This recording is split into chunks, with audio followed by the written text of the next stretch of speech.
ស្ដីបងប្អូនអ្នកខេត្តពោធិ៍សាត់ទាំងអស់គ្នាកំពុងតែមើល Facebook ក៏ឃើញអ្នកនេះមកឌីលទាំងខេត្តពោធិ៍សាត់ទេនេះអ្នកនេះ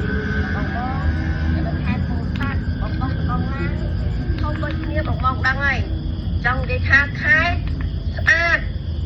មើលទៅ perfect មានសម្រាប់ទេតែមកទៀតអ្នកស្រុកភូមិនៅភាគច្រើនគឺមកទៀតអត់ពូចោលហ្មងនិយាយថាពូចោលបណ្ដោយឡានអស់ឡានប្តីខ្ញុំអស់ប្រេងបងហើយប្តីខ្ញុំឡើងបងប្អូន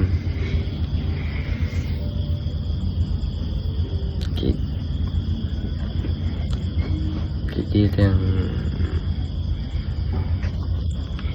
ថាពូចោលហ្មងឌីលទាំងខេត្តហ្មង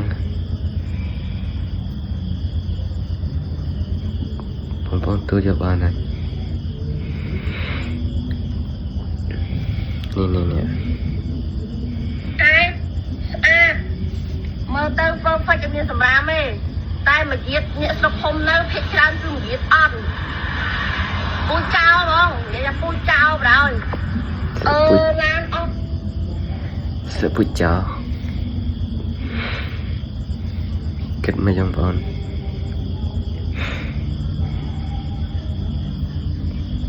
ឡានប្តីខ្ញុំអស់ប្រេងបងហើយប្តីខ្ញុំឡើងទៅសម្រាប់និយាយទៅមិនឡើងទៅគាត់ទៅឡើងទៅនិយាយទៅនេះថាយ៉ាងច្រើន5-10នាទីហើយបងមើលអត់មានសំដែងហើយមានចេះប្រខូចឈ្មោះស្រុកខេត្តបនគេនេះបងនេះហើយបងវីដេអូនេះបើសិនជាហែងឃើញហើយចេះស្នាងហើយបងអើយព្រោះឡានអស់ប្រេងអាលីងអស់អាលីងក្រើហើយវាយកដល់វាបានយកតាំងពីណាមកអត់លឺសលេងទេណាបងតើប្តីខ្ញុំចង់ណាតាហើយខ្ញុំអត់ជឿនេះខ្ញុំនិយាយមែនខ្ញុំអត់ជឿសោះនេះមានប្រេងណាមកតំណក់ហើយញ៉ាំហើយខ្ញុំអត់ជឿប្តីខ្ញុំទេ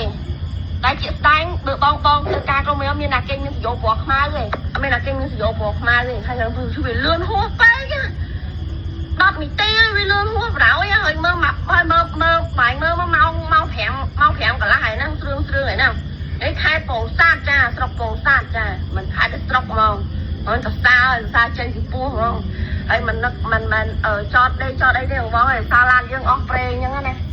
ឯងឈប់ស្នាប្រេងខ្ញុំសរសើរចេញ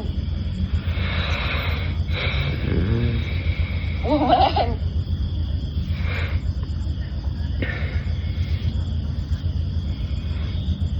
ចាប់ហើយ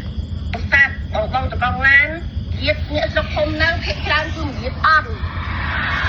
ពូចោលហ្មងនិយាយថាពូចោលបណ្ដោយពូចោល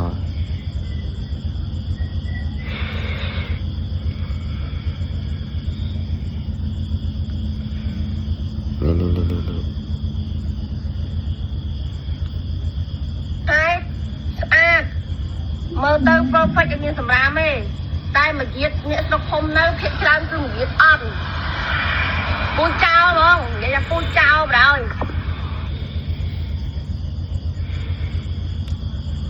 ស្ដាប់ទៅ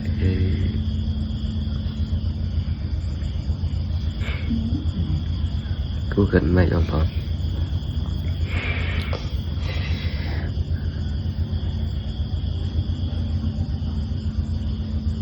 ពងមើល Facebook មើលឃើញកដាស្លឹកជាទាំងយប់នោះត្រង់បានទេ